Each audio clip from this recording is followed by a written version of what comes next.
Vous me dégoûtez. Vous me dégoûtez. On vit maintenant dans un monde où il n'y a plus aucune empathie. Ce matin, je suis tombé sur un TikTok qui expliquait le tweet de Donald Trump qui disait « Une civilisation entière va mourir ce soir, mais je ne veux pas que cela arrive », en parlant clairement de la guerre qu'il y a entre les États-Unis et l'Iran. Du coup, je vois cette vidéo, je me dis « Ah, c'est chaud quand même ». Je vais voir dans les commentaires et là, zéro respect, zéro empathie, que des blagues. Alors qu'on parle quand même d'un pays en guerre et qui risque de se faire bombarder prochainement. Mais non, je lis des commentaires en mode est-ce que si tout pète, le prix de l'essence revient à 1,20 le litre? 3200 likes. T'es un bon Trump. 45 likes. L'un des plus grands présidents du 21e siècle. Sacré G Trump. 86 likes. Espérons le diesel à 1,24. Mais oui.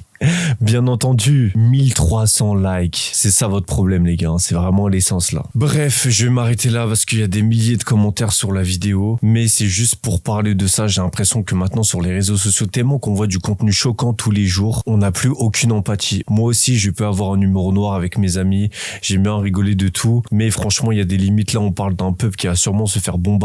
Il y a déjà eu des écoles bombardées, plein de morts. Mais non, on est là à parler du prix de l'essence et tout, et franchement, ça me dégoûte. Donc, dites-moi en commentaire si j'abuse un peu du bail et c'est moi qui me suis mal réveillé ce matin, ou si vraiment on n'a plus aucune empathie. Les gars, remettez-vous en question et ayez un peu plus de compassion parce que je pense que si notre pays était dans un cas de guerre et était probablement sous la menace d'un bombardement, on serait pas pareil. Donc franchement, gros soutien à tous ces pays qui sont en guerre, et sur ce, tenez-vous bien.